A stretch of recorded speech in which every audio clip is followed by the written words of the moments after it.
গণনা শেষ হবে, আমরা রেজাল্ট নিয়ে বের হবো। এই অধিকার আমাদেরকে দিতে হবে। দেশে আসেনি, আমরা ভোগর স্থানীয়। দেশে আসা মানুষের কথা গেট খুলে না, নির্বাচন অফিসার সঙ্গে কথা বলবো, গেট খুলতে হবে, গেট খুলেন। আজকে প্রেস কনফারেন্সে আমরা দেখেছি যে রেজাউল করিম বাদশা এই যে উনি বক্তব্য দিয়েছেন যে বোরকা পরে হিজাবি মহিলাদেরকে ভোট দিতে দেওয়া হবে না। কেন? আমরা মুসলমান, আমাদের হিজাব পরা সুন্নাত, আল্লাহ এটা আমাদের নির্দেশ দিয়েছে। তার উপর কেন হিজাব পরা আমাদের ফরজ, এর উপর কেন তারা হস্তক্ষেপ করবে? আর সেটা আমরা মেনে নিবেন, আমরা কেন মেনে নিব? দেশের জনগণ হিসাবে, মহিলা হিসাবে জামাত আমাদেরকে মুসলমান বলেন, এর অধিকার আমাদেরকে দিতে হবে। যদি আমাদের ভোট সেন্টারে যাওয়া নিশ্চিত আপনারা না করতে পারেন, তাহলে আমরা যে কোনো মূল্যে ভোট সেন্টার দখল করবো এবং আপনাদের আমরা চূড়ান্তমূলক শাস্তি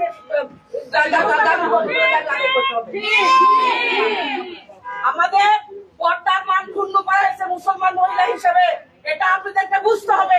সবার ঘরে মা বোন আছে, আপনাদের মা বোনরা যদি পর্দা করে সেখানে তারা এরকম কথা বললে আপনারা সেটা কেন মেনে দিবেন? আপনারা মুসলমান না, এটা আপনাদের এই কথা লাগে না? আমরা কি কাপড় খুলে যাবো নির্বাচনে? আমরা বোরকা পরে নির্বাচনে যাব, আমরা বোরকা পরে নির্বাচনে যাব, আমরা হিজাব পরে নির্বাচনে যাব। আপনারা রাজি? নির্বাচনে যাব। যদি আমাদেরকে বাধা দেওয়া হয় সেখানে আমরা মোকাবিলা করব ইনশাআল্লাহ।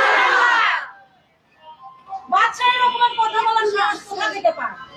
আমরা বাদশার বিরুদ্ধে বিচার চাই, বিচার চাই, বিচার চাই, বিচার চাই, বিচার চাই।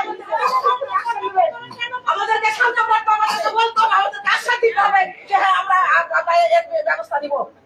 বাদশা রেজাউল করিম বাদশার বিরুদ্ধে বিচার নিশ্চিত না করে আমরা যাচ্ছি না, যাবো না, যাবো না, যাবো না, যাবো না, যাবো না, যাবো না, যাবো না।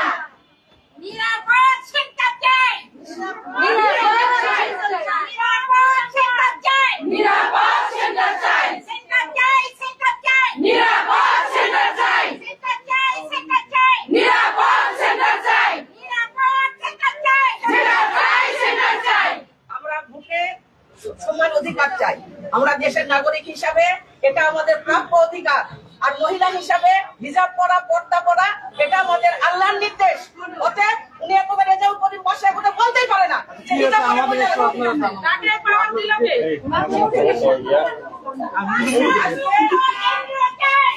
আজকে এই যে জাতীয় ত্রয়োদশ নির্বাচনের যে উপনির্বাচন হচ্ছে বগুড়া ৬ আসনে, সেই উপনির্বাচনে বিএনপির প্রার্থী যিনি আছেন রেজাউল করিম বাদশা, উনি আজকে প্রেস কনফারেন্স করে বলছে যে হিজাব পরা মহিলাদেরকে ভোট দিতে যেতে দেওয়া হবে না। তো এটা আমাদেরকে কটাক্ষ করা হয়েছে এবং যারা হিজাব করে তাদেরকে কটাক্ষ করা হয়েছে। আর হিজাবি মহিলাদের এটা কি সম্মান করে মান ক্ষুণ্ণ করেছে, সম্মান ক্ষুণ্ণ করা হয়েছে।